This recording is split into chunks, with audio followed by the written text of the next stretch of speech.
Hey everyone, sorry for the little handout, trust me, I hate doing this. But if you love the bold and real stories I share, I'd love your support. Join True Gay Stories as a Love and Pride member for $9.09 a month and unlock exclusive perks, early access, bonus stories, shout-outs, and more. Your support helps keep these stories alive. No pressure, just gratitude. Thank you for being here. Now enjoy today's stories. Please check out the links in the description. Grab something from my links to support the channel. Appreciate you all. The air crackled with a strange energy, a mix of anticipation and something darker, something I couldn't quite name. It was the summer of '98, and the world felt like it was on the cusp of something big, something terrifying, and something utterly, breathtakingly ours. I remember the way the sweat beaded on Jamie's forehead as he leaned in, his breath warm against my ear. "Are you sure about this?" he whispered, his voice a low rumble that vibrated through me. I swallowed hard, my heart hammering against my ribs like a trapped bird. "More sure than I've ever been about anything," I managed to say, though the words felt fragile, like they could shatter with the slightest tremor. We were standing in the shadows of the old clock tower, a place whispered about in hushed tones, a place where secrets were kept and boundaries blurred. It was a place where, for a few stolen moments, we could be ourselves, away from the judging eyes, the whispered slurs, the constant fear that clung to us like a second skin. The world outside those crumbling walls was a minefield of prejudice, a place where love like ours was considered an abomination, a sin. But here, in the dim light filtering through the dusty windows, we were free. We were just Jamie and Alex, two boys on the verge of something extraordinary, something that felt both exhilarating and terrifying. He took my hand, his fingers intertwining with mine, and a jolt of electricity shot through me. His touch was familiar, comforting, yet it still sent shivers down my spine. We'd been friends for years, inseparable since childhood, but lately our friendship had been evolving, shifting into something deeper, something more intense. We'd shared stolen glances across crowded rooms, whispered confessions in the dead of night, and the unspoken tension between us had become almost unbearable.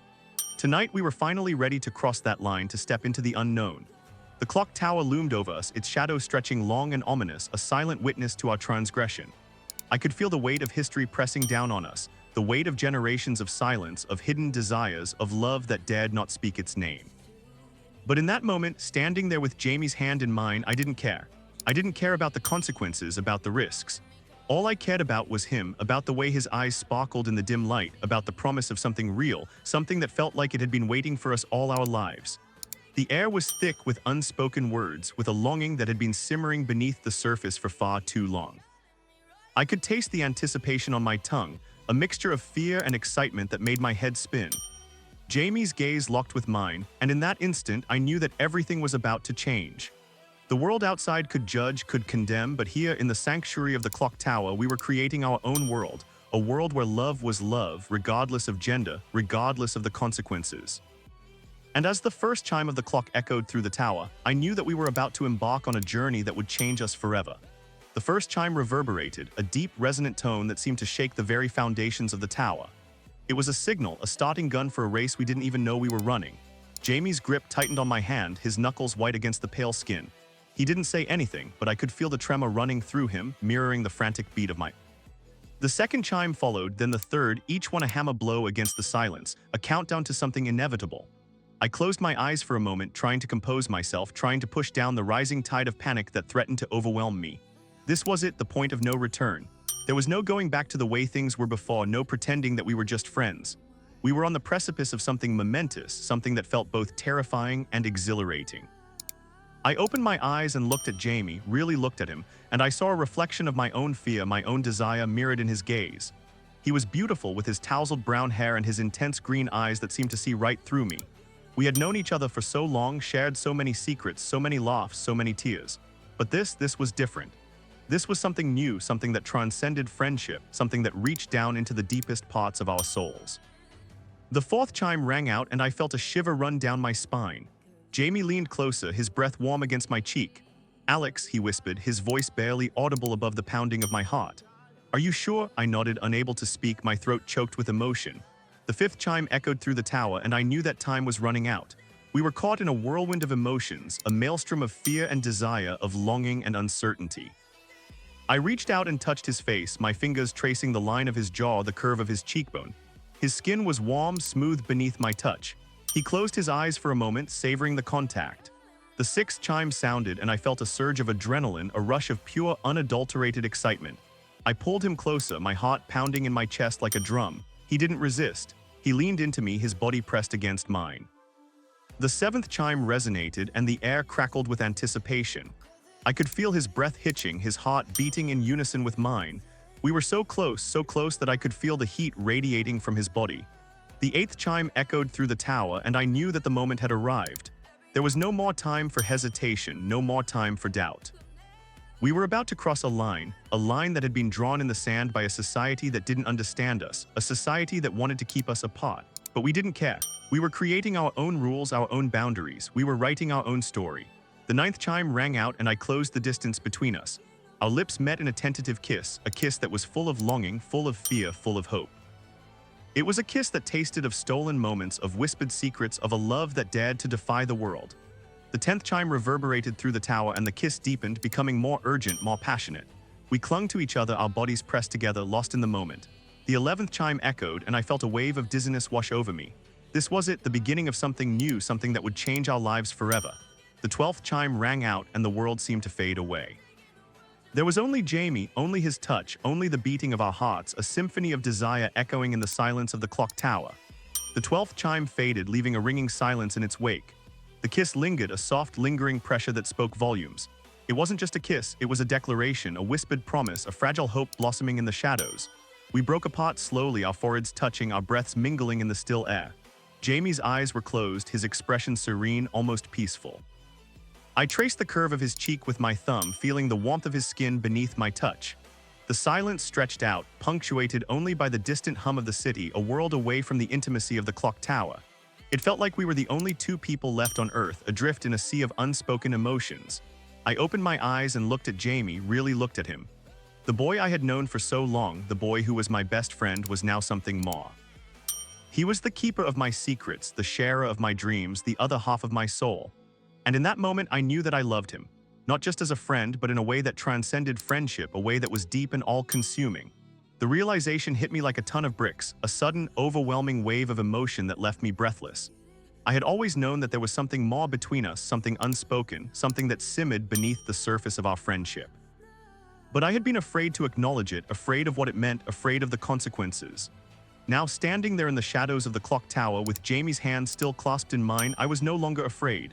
I didn't care about the world outside, about the judging eyes, about the whispered slurs. All I cared about was him. He opened his eyes, his gaze locking with mine. There was a question in his eyes, a silent plea for reassurance. I didn't need to say anything. He could see the answer in my eyes, in the way I looked at him, in the gentle curve of my smile. He smiled back, a slow, hesitant smile that lit up his face. It was a smile that spoke of relief, of joy, of a love that had finally found its voice. We stood there for a long moment, lost in each other's gaze, the silence between us filled with unspoken words. The air was thick with a sense of anticipation, a feeling that something momentous had just happened, something that would change the course of our lives forever. We had crossed a line that separated friendship from something more, something deeper, something infinitely more complex. And as we stood there, bathed in the soft glow of the moonlight filtering through the dusty windows, I knew that we were embarking on a journey together, a journey into the unknown, a journey that would test us, challenge us, and ultimately define us. The world outside might not understand, might not approve, but we didn't care. We had each other, and that was all that mattered. We had found something precious, something rare, something that we would protect with our lives. We had found love in the most unlikely of places, in the shadows of an old clock tower, a sanctuary where secrets were kept and dreams were born. The quiet hum of the city seemed to grow louder, a reminder of the world outside, a world that was waiting to reclaim us. We couldn't stay in the clock tower forever. The magic of the moment, the fragile bubble of our newfound intimacy, was bound to burst eventually. Jamie squeezed my hand, a silent acknowledgement of the reality that was closing in on us. He looked around the dusty room, his gaze lingering on the peeling paint and the cobweb-draped windows. It was a place that held so much history, so many secrets, and now it held ours. We had left our mark on this old tower, a mark of love, a mark of defiance, a mark that would forever be etched into its time-worn walls. I wondered if anyone else had ever shared a moment like ours in this hidden sanctuary. Had other lovers sought refuge here, seeking solace from a world that didn't understand them? Had other hearts beat as fast as ours, filled with the same mix of fear and hope? The thought sent a shiver down my spine. We were part of something bigger than ourselves, part of a long line of lovers who had dared to defy the norms, who had dared to love in the face of adversity. Jamie turned back to me, his eyes filled with a mixture of tenderness and concern. "We should go," he said, his voice barely a whisper. I nodded, knowing that he was right. We couldn't stay there any longer. The longer we stayed, the greater the risk of being discovered. And the consequences of being discovered were something we didn't even want to contemplate. We walked hand in hand towards the narrow staircase that led down from the tower, each step echoing in the silence. The air was thick with unspoken emotions, a mixture of joy and apprehension, of hope and fear. We had crossed a line that had forever altered the course of our lives. There was no going back to the way things were before. We had tasted something forbidden, something that was both exhilarating and terrifying. And now we had to face the consequences. As we descended the winding staircase, I couldn't shake the feeling that we were being watched. I felt a prickling sensation on the back of my neck, as if someone was staring at us from the shadows. I glanced over my shoulder, but there was no one there, just the dusty walls and the flickering shadows cast by the moonlight. But the feeling persisted, a sense of unease that settled in the pit of my stomach. We reached the bottom of the stairs and found ourselves in a dark, narrow hallway. The air was damp and musty, and the silence was broken only by the sound of our footsteps. Jamie pulled me closer, his arm wrapped tightly around my waist. I leaned into him, seeking comfort in his touch. We walked slowly, cautiously, our senses on high alert. Every creak of the floorboards, every rustle of leaves outside the window sent a jolt of fear through me. We were like fugitives running from a crime we hadn't committed. Our only crime was love, a love that dared to defy the world. We reached a heavy wooden door at the end of the hallway. Jamie hesitated for a moment, his hand hovering over the doorknob. He took a deep breath and then pushed the door open. We stepped out into the night, blinking in the sudden brightness of the moonlight. The world outside was quiet, peaceful. The city lights twinkled in the distance like a million stars scattered across the sky, but even in the stillness, I could feel the tension, the unspoken threat that hung in the air. We were no longer safe in the sanctuary of the clock tower. We were back in the real world, a world that wasn't always kind to people like us. The cool night air washed over us, a stark contrast to the stifling heat of the clock tower. The world outside seemed to hold its breath, the silence almost deafening. We stood there for a moment, catching our breath, trying to adjust to the sudden shift from the intimate darkness of the tower to the vast expanse of the night sky. The stars twinkled above us, distant and indifferent, their light casting long, distorted shadows that danced around us like phantoms. I shivered despite the warmth of Jamie's arm around me. The feeling of being watched intensified, a prickling sensation that crawled up my spine and made the hair on my arms stand on end. I scanned the shadows, searching for any sign of movement, any indication that we were being followed. But there was nothing. Just the silent houses, the sleeping streets, the watchful stars. Jamie squeezed my hand again, a silent reassurance. "We should go," he whispered, his voice barely audible above the pounding of my heart. I nodded, knowing that he was right. We couldn't stay there any longer. The longer we lingered, the greater the risk of being seen. We started walking, our footsteps echoing softly on the deserted street. We walked quickly, our pace bordering on a run, driven by a nameless fear that gnawed at the edges of our courage. We didn't speak, our silence filled with unspoken anxieties. Every rustle of leaves, every distant dog bark sent a jolt of fear through me. I felt like we were being hunted, like we were prey in a world that was determined to tear us apart. We reached the park, a sprawling green expanse that offered a semblance of anonymity in the darkness. The trees loomed over us, their branches intertwined like skeletal fingers, casting eerie shadows that stretched across the path. We slowed down, our pace becoming more cautious. The park was deserted, save for the occasional rustling of leaves and the distant hooting of an owl. We found a secluded bench hidden beneath the canopy of a large oak tree and sat down. The silence stretched out between us, heavy with unspoken emotions. I could feel Jamie's gaze on me, searching, questioning. I looked back at him, my heart aching with a mixture of love and fear. We had crossed a line that had forever altered the course of our lives. And now we had to face the consequences. The world outside might not understand, might not approve, but we didn't care. We had each other, and that was all that mattered. We had found love in the most unlikely of places, in the shadows of an old clock tower, a sanctuary where secrets were kept and dreams were born. But now we were back in the real world, a world that wasn't always kind to people like us. And as we sat there beneath the watchful gaze of the stars, I knew that our journey had just begun. We had a long and difficult road ahead of us, a road filled with challenges and obstacles, but we would face it together, hand in hand, heart to heart.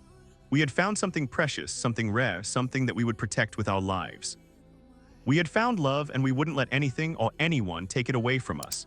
The night was still young and the future was uncertain, but one thing was clear: we were in this together, for better or for worse, until the very end. The silence of the park was broken only by the gentle rustling of leaves and the distant chirping of crickets. It was a peaceful sound, a soothing balm to the anxieties that churned within me. But even in the tranquility of the night, I couldn't shake the feeling of being watched. The sensation was so strong, so persistent, that I felt like I could almost reach out and touch it. I glanced around, my eyes scanning the shadows, searching for any sign of movement, any indication that we were being followed, but there was nothing. Just the dark shapes of the trees, the silent expanse of the grass, the indifferent gaze of the stars. Jamie reached out and took my hand, his touch warm and reassuring. "It's okay," he whispered, his voice soft and comforting. "We are safe here." I wanted to believe him. I wanted to believe that we were safe, that we could escape the judging eyes, the whispered slurs, the constant fear that clung to us like a second skin. But I couldn't shake the feeling that we were being hunted, that we were being watched, that our secret was no longer safe. We sat there for a long time, lost in our own thoughts, the silence between us filled with unspoken anxieties. I thought about the kiss, the stolen moments in the clock tower, the fragile hope that had blossomed in the shadows. It felt like a lifetime ago, a dream that was already fading from memory. The reality of our situation was beginning to sink in. We had crossed a line that had forever altered the course of our lives, and now we had to face the consequences. The world outside might not understand, might not approve, but we didn't care. We had each other, and that was all that mattered. We had found love in the most unlikely of places, in the shadows of an old clock tower, a sanctuary where secrets were kept and dreams were born. But now we were back in the real world, a world that wasn't always kind to people like us. And as we sat there beneath the watchful gaze of the stars, I knew that our journey had just begun. We had a long and difficult road ahead of us, a road filled with challenges and obstacles, but we would face it together, hand in hand, heart to heart. We had found something precious, something rare, something that we would protect with our lives. We had found love, and we wouldn't let anything or anyone take it away from us. The night was still young and the future was uncertain, but one thing was clear: we were in this together, for better or for worse, until the very end. I leaned my head on Jamie's shoulder, seeking comfort in his presence. He put his arm around me, pulling me closer. We sat there for a long time, lost in our own world, oblivious to the passage of time. The silence was broken only by the gentle rhythm of our breathing and the soft beating of our hearts. We were two boys lost in love, seeking solace in each other's arms. The world outside could judge, could condemn, but we didn't care. We had each other, and that was all that mattered. We had found love, and we would cherish it, protect it, and hold on to it with all our might. The first rays of dawn began to paint the eastern sky, a soft blush of pink and orange that chased away the shadows of the night. The park, which had been our sanctuary, our refuge, was slowly waking up. The sounds of the city, which had been muted during the quiet hours of darkness, began to grow louder: the rumble of distant traffic, the chirping of early birds, the murmur of voices carried on the morning breeze. We knew it was time to leave. Our time in the park, our stolen moments of peace, were coming to an end. The real world was waiting for us, a world that wasn't always welcoming to people like us. Jamie stirred beside me, his eyes fluttering open. He looked at me, a soft smile gracing his lips. "Morning," he murmured, his voice still thick with sleep. "Morning," I replied, returning his smile. The warmth of his smile chased away the last vestiges of fear that had clung to me throughout the night. For a brief moment, I allowed myself to believe that everything was going to be all right, that our love would conquer all, that we could defy the odds and build a future together. But the reality of our situation quickly returned, a cold, hard truth that settled in the pit of my stomach. We were living in a world that wasn't always kind to people like us, a world that often sought to tear us down, to silence our voices, to deny our existence. And as much as I wanted to believe in the power of love, I couldn't ignore the dangers that lurked in the shadows, the prejudice that simmered beneath the surface of everyday life. We stood up, brushing off the leaves and dirt that clung to our clothes. The park, which had been our sanctuary, now felt exposed, vulnerable. We were no longer hidden in the darkness. We were visible, exposed to the judging eyes of the world. We walked hand in hand towards the edge of the park, our footsteps echoing softly on the dew-covered grass. The city was coming to life around us, the streets filling with people rushing to work, children heading to school, the hum of daily life growing louder with each passing minute. We blended into the crowd, two boys walking together, trying to appear as inconspicuous as possible. But beneath the surface of normalcy, our hearts were pounding, our minds racing with anxieties. We knew that our secret was still safe, but we also knew that it was fragile, easily shattered by a careless word, a suspicious glance, a moment of indiscretion. We reached the street corner and stopped, unsure of which way to go. Our paths diverged here, leading us to separate lives, separate worlds. We looked at each other, our eyes filled with unspoken emotions. We had shared something special, something precious, something that would forever bind us together. But we also knew that we had to be careful, that we had to protect our secret, that we had to navigate a world that wasn't always accepting of our love. Jamie squeezed my hand one last time, a silent promise, a whispered "I love you." I squeezed his hand back, returning the sentiment. And then we let go. We turned and walked in opposite directions, disappearing into the crowd, two boys carrying a secret love in their hearts, a love that dared to defy the world. The future was uncertain, but one thing was clear. We would find our way back to each other, no matter the obstacles, no matter the challenges. Our love was a beacon, a light in the darkness, a promise of hope in a world that often felt hopeless. And we would hold on to that hope, cherish it, and protect it with all our might. The city's hum grew louder, a cacophony of sounds that pressed in on me, a stark contrast to the quiet intimacy of the park. I walked, my mind replaying the events of the night, the stolen kiss, the whispered promises, the fragile hope that had blossomed in the shadows. It felt like a dream, a fleeting moment of magic that had already slipped through my fingers. The reality of my life, my carefully constructed facade, settled back around me like a heavy cloak. I was Alex, the son, the student, the friend, the person who had to pretend, who had to hide a part of himself from the world. The weight of that secret, the burden of living a double life, pressed down on me, making each step I took feel heavier than the last. I reached my house, a nondescript building in a quiet residential neighborhood. It was a place of comfort, a place where I was supposed to feel safe, but lately it had become a prison, a place where I had to constantly monitor my words, my actions, my very being. I opened the front door and stepped inside, the familiar scent of home filling my nostrils. My parents were already up, the sounds of breakfast preparation drifting from the kitchen.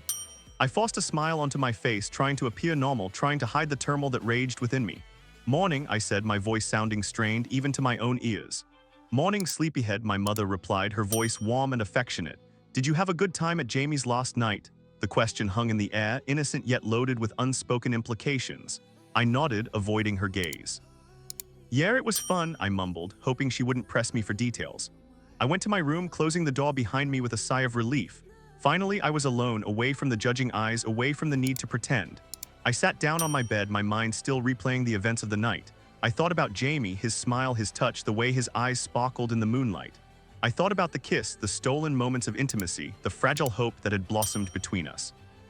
And I thought about the future, the uncertain path that lay ahead, the challenges and obstacles that we would have to face. The world outside might not understand, might not approve, but we didn't care. We had each other, and that was all that mattered. We had found love in the most unlikely of places, in the shadows of an old clock tower, a sanctuary where secrets were kept and dreams were born. But now we were back in the real world, a world that wasn't always kind to people like us. And as I sat there in the quiet solitude of my room, I knew that our journey had just begun. We had a long and difficult road ahead of us, a road filled with challenges and obstacles, but we would face it together, hand in hand, heart to heart. We had found something precious, something rare, something that we would protect with our lives. We had found love, and we wouldn't let anything or anyone take it away from us. The day stretched out before me, a long and daunting expanse of time that I would have to navigate, playing my role, hiding my secret, waiting for the moment when I could see Jamie again, when we could steal another moment of peace, another stolen kiss, another whispered promise. The future was uncertain, but one thing was clear. We would find our way back to each other, no matter the obstacles, no matter the challenges. Our love was a beacon, a light in the darkness, a promise of hope in a world that often felt hopeless.